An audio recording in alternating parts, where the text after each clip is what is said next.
14장 32절부터 42절까지 우리 다 같이 합독합니다. 32절부터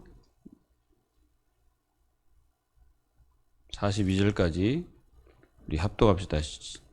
그들이 겟세마네라 하는 곳에 이름에 예수께서 제자들에게 이르시되 내가 기도할 동안에 너희는 여기 앉아 있으라 하시고 베드로와 야고보와 요한을 데리고 가실새 심히 놀라시며 슬퍼하사 말씀하시되 내 마음이 심히 고민하여 죽게 되었으니 너희는 여기 머물러 깨어 있으라 하시고 조금 나아가사 땅에 엎드려 될 수 있는 대로 이때가 자기에게서 지나가기를 구하여 이르시되 아빠 아버지여 아버지께서는 모든 것이 가능하오니 이 잔을 내게서 옮기시옵소서. 그러나 나의 원대로 마옵시고 아버지의 원대로 하옵소서 하시고 돌아가사 제자들이 자는 것을 보시고 베드로에게 말씀하시되 시몬아 자느냐 내가 한시도 깨어 있을 수 없더냐 시험에 들지 않게 깨어 있어 기도하라. 마음에는 원이로되 육신으로 약하도다 하시고 다시 나아가 동일한 말씀으로 기도하시고 다시 오사 보신즉 그들이 자니 이는 그들의 눈이 심히 피곤함이라.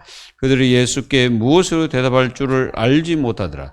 세 번째 오사 그들에게 이르시되 이제 자고 쉬라. 그만 되었도다. 때가 왔도다. 보라 인자가 죄인의 손에 팔리리니 일어나라. 함께 가자. 보라 나를 파는 자가 가까이 왔느니라. 아멘.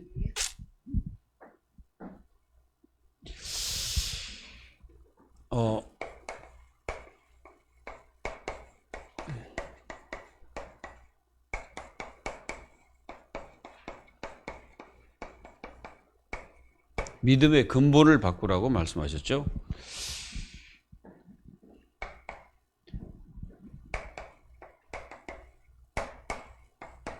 우리가 세상 흐름을 따라가지 않으려면 어떻게 됩니까? 이렇게 이제 따라가는 자들의 특성은 어떤 일이 벌어지냐면은 꾀임에 당하고 게임. 이 꾀임을 당합니다. 이게 이제 반드시 이런 일이 벌어지거든요. 그리고 휩쓸려 버립니다.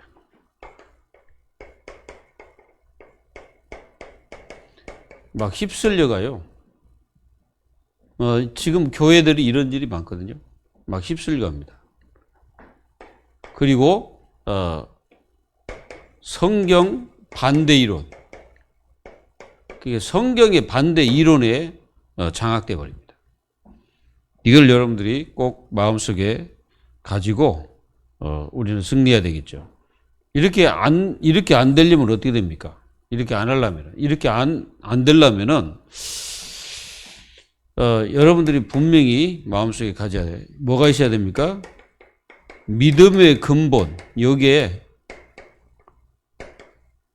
확실해야 돼. 믿음의 근본이 확실해야 됩니다. 이렇게 안 되면은 반드시 게임이 당하죠. 사단한테. 그렇게 안 되기를 여러분들이 기도하셔야 됩니다. 그리고 복음의 진리 여기에 우리는 확신을 가지고 우리는 따라가야 됩니다. 그래야 이 사단에게 장악되지 않습니다. 그리고 이런 어떤 성경 반대적인 이론에 장악되지 않으려면은 우리는 하나님 앞에 있어야 되죠. 하나님 앞에 있어야 안 따라갑니다. 여러분들은 요거는 분명히 우리는 붙잡고 걸어가야 됩니다. 이 세상 흐름이라는 게 있거든요. 세상 흐름은 이게 이제 사단이란 놈이 이게 이제 탁 다스리기 때문에 분명히 여러분들이 확실한 믿음 없이는 우리는 세상을 못 이깁니다. 이거를 여러분들이 분명히 알아야 돼요. 그래서 완전히 여러분들은 믿음의 근본을 확실히 해야 되겠죠. 그래서 완전히 오직 예수 그리스도가 아니면은 우리는 세상을 못 이기니까 확실히 붙잡아야 돼. 사실 그게 답이에요. 여러분들의 모든 것은 오직 예수 그리스도. 요게 답이라니까. 요것만 붙잡으면 돼. 여기 그러면은 아브라함의 후손이네, 아브라함을 통해서 주신 복이네, 이런 거는 전부 다 그냥 따라오는 거예요, 이게. 이 언약을 여러분들이 절대 놓치면 안 되겠죠. 붙잡고 완전히 승리해야 됩니다. 그래서 우리는 분명히 그 고백을 해야 돼. 예수가 그리스도.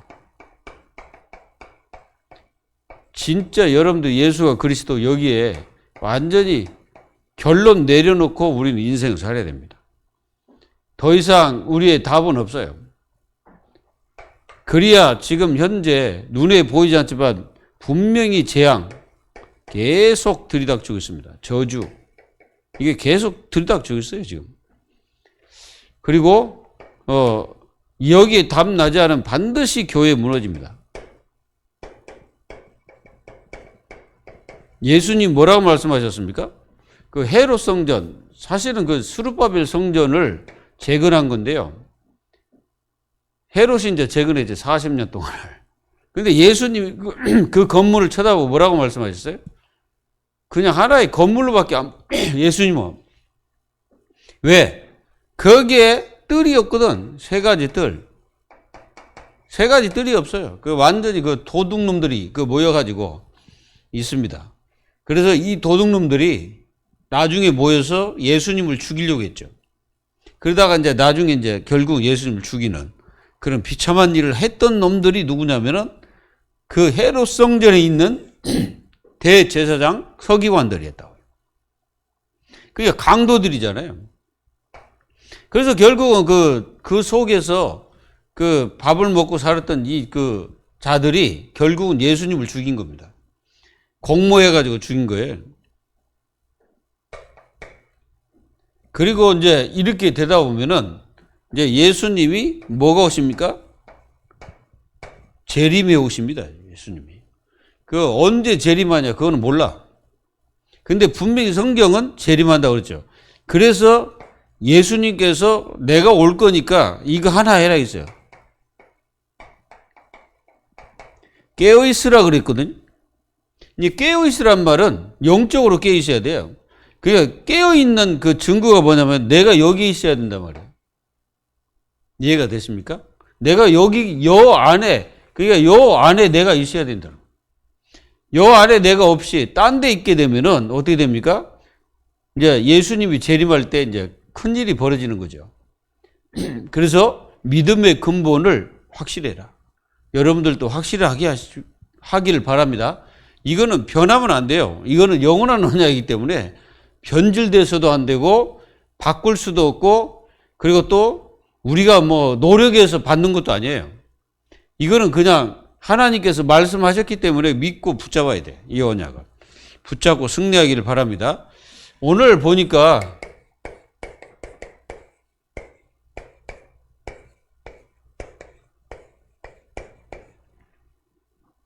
이 잡히시기 전 이 사건들이 있습니다. 우리 사건들을 좀 이렇게 한번 보세요.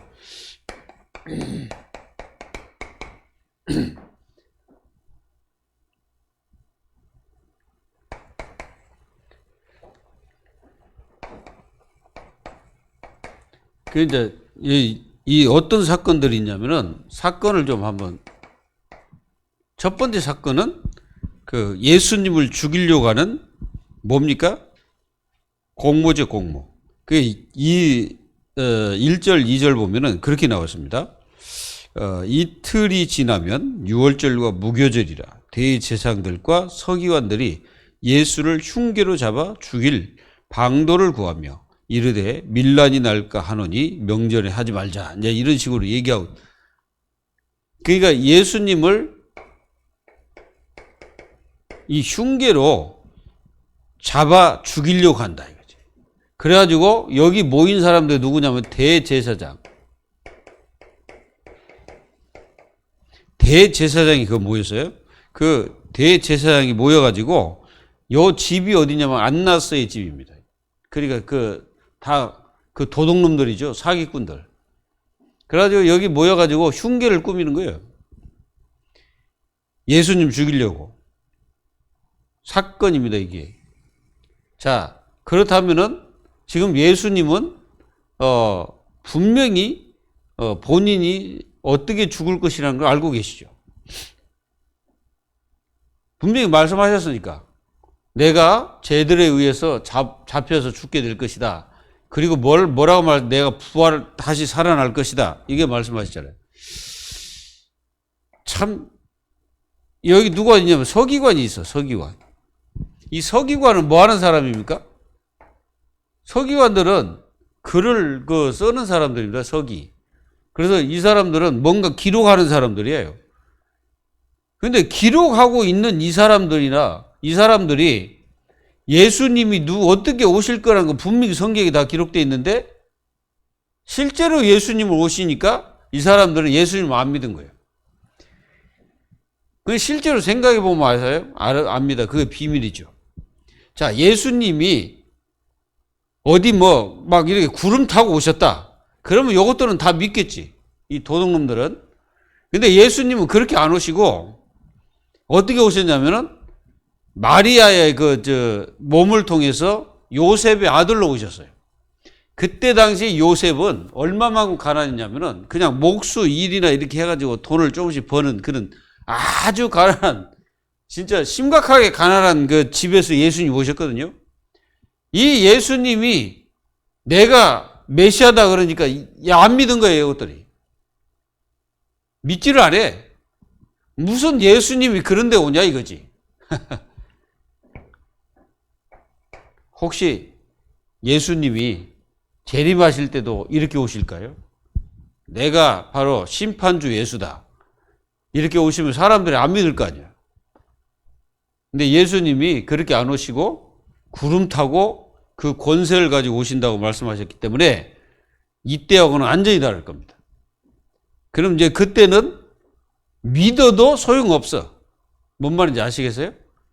예수님이 재림할 때, 예수님이 공중 재림하니까, 저 그리스도구나. 이게 믿어도 소용없다니까? 언제 믿어야 됩니까? 지금 믿어야 되는 거예요. 지금 내가 살아있을 때 믿어야 되는 거예요. 그리고 두 번째 사건이 있어. 두 번째 사건. 이 두 번째 사건은 향유를 예수님의 발에 또는 어디는 머리에 이렇게 나와 있는데 이 향유를 부은 여자가 마르다의 동생 마리아 아시죠? 요한복음에는 그렇게 기록되어 있습니다. 이 마리아가 예수님의 발에 향유를 붓죠. 이게 여기 부은 사람이 바로 그 여인이라고 지금 대충 그렇게 과학자, 성경학자들이 말하고 있어요. 그리고 요한복음이 보면은 요한복음 12장에 보면은 그거 나와 있습니다. 요한복음 12장. 12장에 뭐라고 나오냐면은 1절에서 이렇게 8절까지 보면은 3절에 마리아는 지극히 비싼 향유 곧 순전한 나드 한 근을 가져다가 예수의 발에 붓고 자기 머리털로 그의 발을 닦으니 향유 냄새가 집에 가득하니라. 이렇게 나왔죠. 요거는 뭐냐면은 참 이 마리아가 어떤 여인인지 잘 모르겠는데 예수님을 장사한 거예요. 장사 지냅니다. 이걸 한 거예요, 이 여인이. 그래서 이 말씀과 복음이 증거될 때마다 이 여인이 증거될 거라고 말씀하셨습니다. 그리고 무슨 일이 벌어지냐면은 그 사건과 함께 이제 누가 이제 나오냐면은 가룟 유다라는 자가 나와요. 가룟 유다. 이 가룟 유다가 뭐 하냐면은 예수님을 배반한다고 그러죠. 가룟 유다가 뭐라고 나왔어요? 예수님 배반자.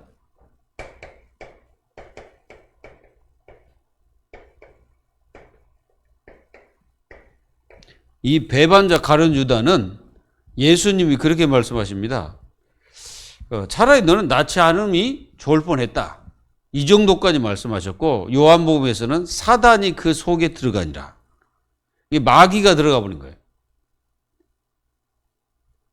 그러면 한번 생각해 봐야 됩니다. 이 가룟 유다가 예수님을 따라다니긴 했습니다마는 예수님을 믿었을까요? 안 믿었을까요? 이 사람은 예수님을 믿은 게 아니에요. 예수님을 어떻게 알고 있냐면 선생이요. 그렇게밖에 그 이해는 완전히 구주로 따라야 되는데 구주로 안 믿은 거예요. 그러니까 결국은 이 사람은 나중에 자살하고 인생 끝나죠. 그리고 무슨 사건이 있었습니까? 이제 유월절 사건이죠. 유월절. 여러분들 유월절이 뭔지 아시죠? 유월절은 예수 그리스도를 얘기하는데 구약 출애굽한 그날입니다. 출애굽. 이 출애굽을 한 날이 바로 유월절, 어린 양을 먹고 또 피를 발랐을 때 이스라엘 백성들에게 당해야 될 그 저주가 다 무너져 버려. 죽음이 다 떠나간. 자, 여기서 생각해 보세요. 유월절, 출애굽, 뭔 일이 벌어졌습니까? 이거는 뭐과 같아요? 구원과 같은 거지. 그러니까 여러분들이 지금 출애굽을 한 거예요. 우리가 예수님을 믿었단 말은 세상에서 우리가 출애굽을 해가지고 뭔 말인지 아시겠어요? 세상에서 우리가 출애굽을 했다니까. 출애굽을 해가지고 어디로 왔냐면은 가나안 땅으로 들어간 거예요. 그 가나안 땅은 이스라엘 땅이 말하는 게 아니라 영적으로 말할 때는 하나님의 통치된 나라. 그러니까 하나님의 주권 속에 내가 들어온 거예요. 그걸 가리켜서 유월절이라고 하는 거예요. 그러니까 유월절이라는 그 의미를 많은 사람들이 잘 모르는데 우리는 그 이스라엘 백성들은 애굽에서 탈출해가지고 가나안 땅으로 들어갔잖아요. 우리는 세상에서 탈출해서 그리스도가 다스리는 그 하나님 나라의 그 어마어마한 그 주권 속에 내가 들어와 있는 거예요. 그래서 안 막아는 거예요. 하나님 자녀들이. 에? 이해돼요? 그래서 안 막아는 거예요. 우리가. 요 사건들이 있었습니다.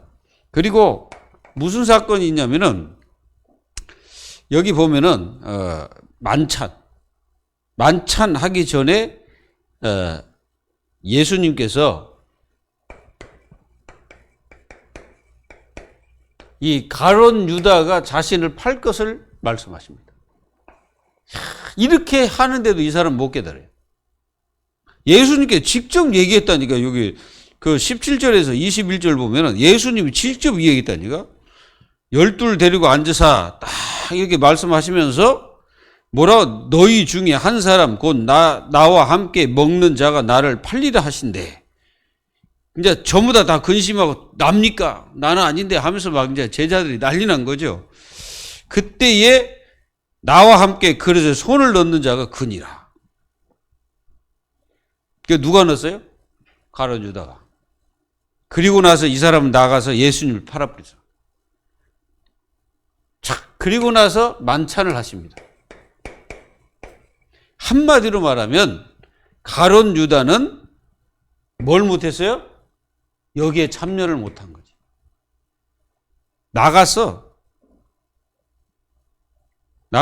그들이 먹을 때 예수께서 떡을 가지고 축사하시고 떼어 제자들에게 주어 이르시되 받아 먹어라 이것은 내 몸이니라 하시고 떡과 잔, 이 잔은 예수님의 뭘 말하는 거야? 고난을 뜻합니다.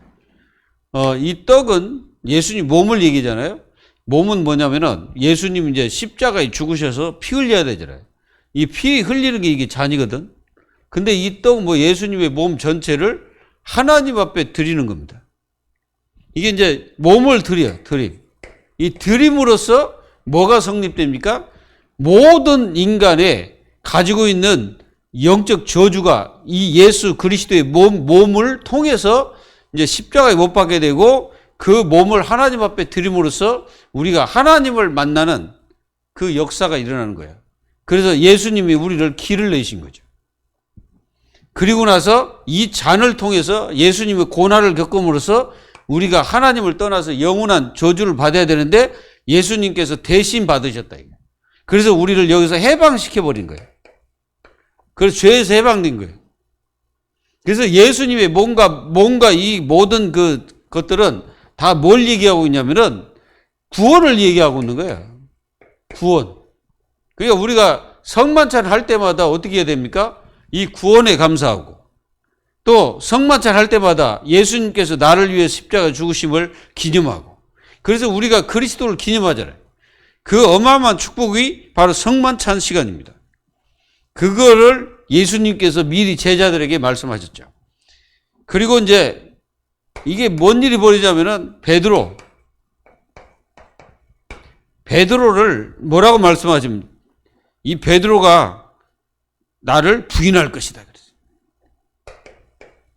베드로가 부인하는 거예요. 자, 여기서 우리가 깨달아야 됩니다. 여기에 진짜 답이 안 나고 완전히 이 부분에 내 모든 것을 걸지 않으면 진짜 이런 사건이 왔을 때 어떻게 되겠어요? 우리도 무너져 버리는 거예요. 그래가지고 모른다고 부인하겠지. 만약에 칼을 들이대고 막 너 예수 부인하면 내가 살려줄게. 그러면 여러분들은 어떻게 할 겁니까? 칼을 들이대고 너 예수 부인하면 내가 너 살려주마. 근데 어떤 분이 그랬다는데 저 어디야? 지금 트리퀴에 아시죠? 옛날에 터키. 이제 거기 가보니까 어떤 분이 간증을 하더라고요. 어떤 간증을 하냐면은 자기 이제 그 이제 선교사님이겠지. 이 선교사님이 이제 이 청년들이 와가지고 이렇게 말씀도 잘 들으니까 얘네들이 이제 예수님을 믿는 자라고 생각했는데 얘네들이 누구냐면은 철저하게 그 이슬람 교도들이다. 그래가지고 결국은 이 목사님을 고발해가지고 이제 거기서 이제 그 순교를 당하는데 요 사람들이 이제 그렇게 얘기했대요. 당신이 예수 그리스도를 전하지 않고 부인하면 살려준다고. 근데 이 목사님 뭐라고 한 줄 알아요? 예수님은 나를 한 번도 부인하라 했는데 내가 여기서 너희들이 죽인다고 내가 부인해야 되냐. 해가지고 결국은 막 손에서 손 있잖아요. 손톱 있잖아요. 손톱을 막 뽑아버리고 산채로 뽑아버린 거예요. 그래서 결국은 그 죽었습니다. 그 청년들한테 죽었다니까. 잘 훈련되는 그런 사람인 줄 알았는데 아니었어요. 근데 그 사모가 얼마나 그 믿음의 사람이냐면은 그 사모가 뭐라고 하냐면은 나는 그 사람들을 용서한다. 여러분들 이슬람 교도들은요, 이 종교에 있어서는요, 용서가 없습니다. 자기 자녀, 형제도 없어요. 얘네들은. 결국은 그 사모님이 그러니까 방송에다 대고 나는 그들을 용서한다. 그러니까 이 사람들이 놀란 거지. 아니, 어찌 그 용서할 수 있냐. 자기 남편을 그렇게 죽인 사람을 어떻게 용서할 수 있냐. 이거지. 그래서 그리스도의 그게 사랑이다. 용서한다. 그래가지고 많은 사람이 예수 앞에 돌아오더라. 그런 간증을 하더라고. 우리는 이 베드로를 보면서 그걸 깨달아야 됩니다. 뭘 깨달았냐? 우리의 신앙이 월등히 높다라고 생각하면 안 돼요. 항상 낮은 자세가 필요합니다. 그래서 이 낮은 자세가 중요합니다. 낮은 자세라는 것은 내가 어디 그 밑으로 내려간다는 게 아니라 그리스도의 그 어마어마한 비밀과 축복을 내가 모르고 우리 자신들도 이렇게 될 수도 있잖아요.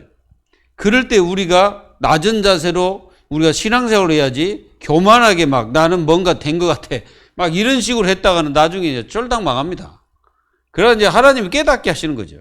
나중에 이제 베드로가 실제로 예수님이 이제 저기 할 때 이제 닭이 울었거든, 닭이. 그래서 전승에 의하면 베드로는 닭고기를 한 번도 안 먹었다는 거야. 왜? 자기가 예수님을 부인하고 자기가 어떻게 했습니까? 그 닭 울음소리를 듣고 그때 회개를 했기 때문이죠. 그렇습니다. 우리는 장담신앙. 이게 지금 베드로가 장담하고 있잖아요. 이 장담신앙들이 굉장히 많거든. 얼마나 많은지 몰라요. 막 장담을 합니다. 자기는 이제 여기 이제 이 베드로를 부인한다 그러니까 내가 목자를 치리니 양들이 다 흩어지시라. 그래서 그러니까 목자를 친다는 말은 예수님을 친다는 얘기 아니야. 응? 예수님을 치니까 양들이 다 흩어졌어. 맞죠? 전부 다 흩어져가지고 어디로 갔습니까? 고기 잡으러 가고 막 그랬잖아요. 그때에 내가 살아나는 후에 너희보다 먼저 가리라 이렇게 막 갈릴리로 이렇게 말씀하죠. 베드로가 여짜오되 다 버릴지라도 나는 그리하지 않겠나이다. 그래 놓고 어떻게 하십니까? 거기 그 여자, 소자, 뭐 조그마한 뭐 여자가 뭐라고 하냐. 당신도 그 당이 아니냐. 그러니까 아예 예수님을 저주하면서 부인했거든. 장담하면 안 돼요. 신앙은 장담을 해서는 안 됩니다. 신앙은 항상 뭐 해야 돼요? 겸손해야 돼요. 겸손하게 신앙생활을 해야지 이렇게 장담하고 나는 뭔가 뭐 이런 식으로 하면 큰일 납니다. 나중에 이제 자기가 이제 진짜 쪽팔리는 역사가 일어나죠. 이러고 보면 베드로가 진짜 나중에 쪽팔리기, 아니요, 네가 닭 울기 전에 나를 3번 부인하리라. 근데 그대로 됐거든. 우리는 절대 장담하지 말고, 그리고 무슨 일이 있습니까? 겟세마네 기도.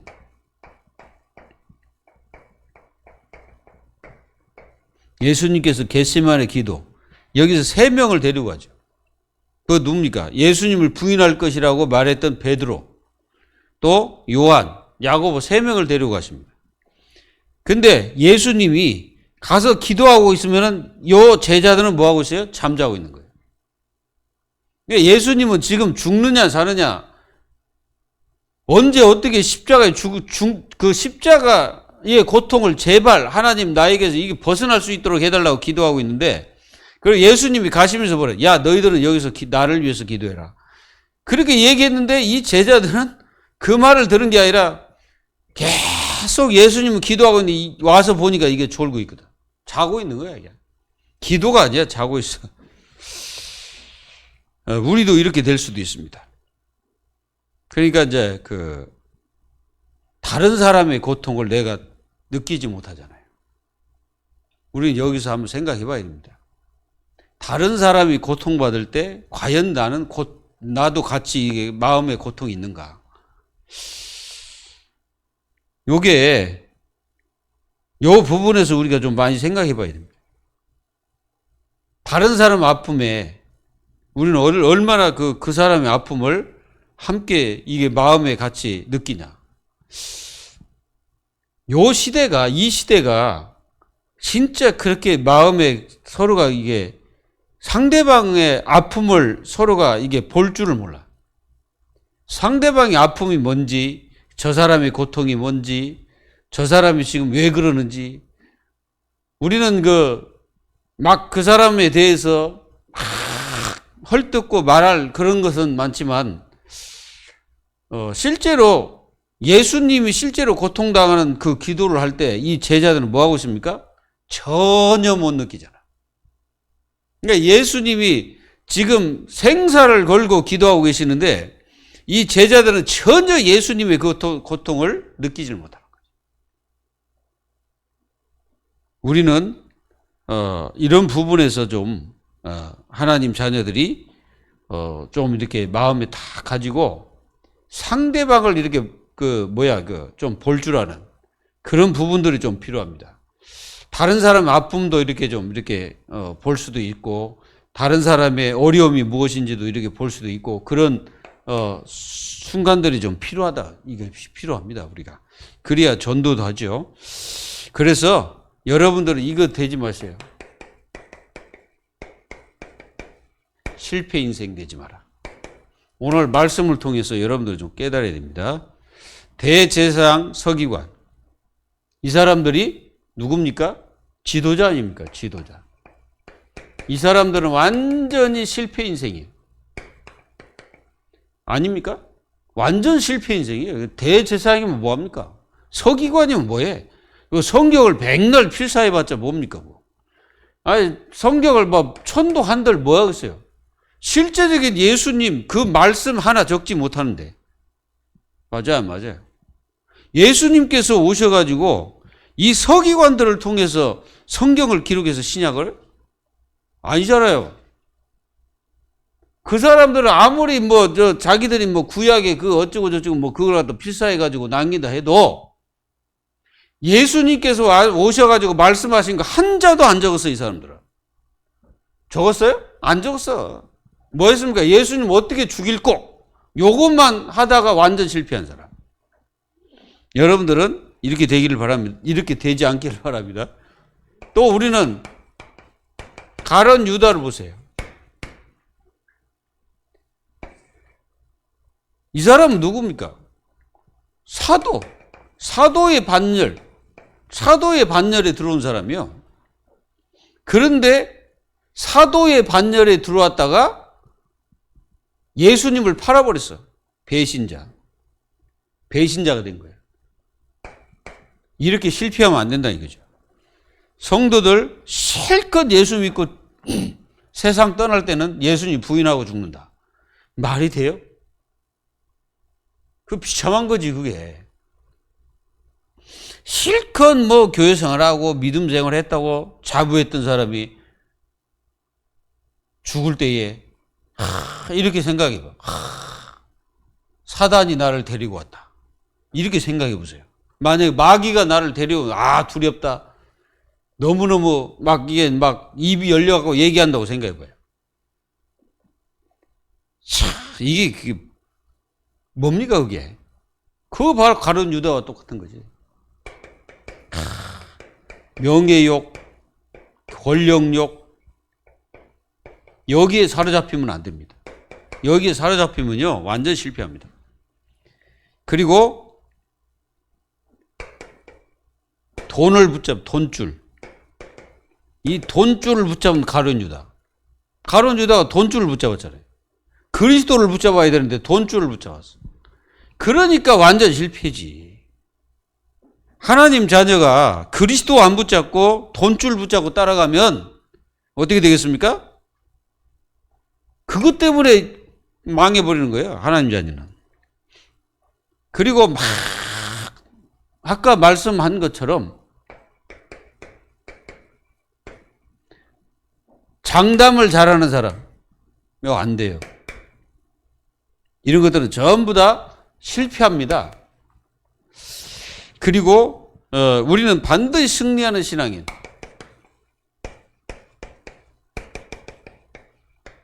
우리는 여기 있으면 안 되고 여기는 완전히 망하는 신앙인이에요.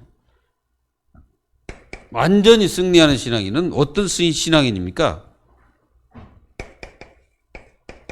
그리스도를 절대 놓치지 않는 사람. 절대 안 놓치는 사람. 그게 바로 유월절. 이 유월절의 이런 날, 이런 절기, 그게 중요한 게 아니에요. 하나님 교는 그거 중요하게 여기잖아. 근데 뭐만 빼버려? 그리스도 빼버리잖아. 그래 놓고 나중에는 누가 재림해요? 안상홍이가 재림하더라고. 철저히 망합니다. 그거 아무것도 아니에요. 우리는 이 유월절의 주인공이 그리스도인데 그리스도를 붙잡아야지. 안 그러겠어요? 그리스도는 안 붙잡고 이 절기만 붙잡은 족속들이 누굽니까? 바로 이스라엘이에요. 그 사람들은 이 올 주인공을 붙잡지 않고 딴 거 붙잡던 절기, 날 이런 것만 붙잡고 있다가 결국 망해버린 거예요. 여러분들 그렇게 하면 안 됩니다. 6월절의 주인공이 그리스도니까 그리스도를 붙잡아야 돼요. 그래야 우리는 완전히 승리하는 겁니다. 그리고 여러분들이 승리하려면 어떻게 해야 됩니까? 반드시 이 모든 사실을 바로 깨닫고 이 사건 속에서 우리에게 주는 의미가 뭐예요? 의미는 다른 게 아니에요. 이 모든 사건에서 예수님께서 모든 사건 속에 진짜 우리는 내 마음과 중심이 이 마음과 중심이 어디로 가야 되냐 이게 이제 중요한 겁니다. 내 마음이 예수님이 이런 고통을 당하니까 나는 예수님을 떠나버린다? 팔아버린다? 이거 전부 다 뭐예요? 결국은 다 무너지죠. 그리고 뭡니까? 믿음. 하나님 자녀는 믿음이 어떻게 되냐? 이 믿음이 굉장히 중요한데요. 그러니까 이 믿음이 계속 있으려면 어떻게 됩니까? 평상시가 중요합니다. 평상시. 그러니까 평상시 안 믿는 사람은 어떻게 됩니까? 가룟 유다처럼 되는 거예요. 그냥 평상시 믿음이 있어야 돼. 그러니까 평상시 내가 잘 믿다가 진짜 이게 잘 믿는데 어떤 어려움이 딱 왔을 때 그 사람은 결단해버립니다. 응? 맞죠? 우리가요, 잘 믿고 잘 나가다가 어떤 막 문제가 터졌다 그러면 그 사람은 결단해버려요. 내가 이렇게 해서는 안 되겠다. 오직 그리스도 붙잡아야 돼. 막 이렇게 이제 결단하는 거예요. 승리하시길 바랍니다. 평상시가 그래서 중요한 거예요. 그래서 오늘 여러분들이 반드시 오늘 말씀을 통해서 하나님 자녀들이 진짜 여러분들이 여기에 보좌에 여러분들 인생을 맡기라. 그리고 나를 진짜 복음화를 시켜야 돼. 복음화. 내가 복음화가 돼 있어야 돼. 그리고 내 자신이 정말로 이게 믿음화, 이게 확실해야 됩니다. 이렇게 되어야 어떤 사건이나 어떤 일이 있어도 우리는 승리하게 됩니다. 승리하시기를 예수 이름으로 축원합니다. 기도하겠습니다. 하나님 감사합니다. 하나님께서 저희들에게 주신 말씀을 굳건히 붙잡고 하나님 자녀들이 앞으로 다가오는 많은 환난들이 있을 건데 그때도 그리스도를 놓치지 않고 끝까지 붙잡고 믿음으로 승리하는 저희 교회가 될 수 있도록 축복하시고 모든 성도들에게 이 그리스도의 축복이 넘칠 수 있도록 응답을 내려 주옵소서. 살아계신 예수 그리스도의 이름으로 감사하며 기도하옵나이다. 아멘.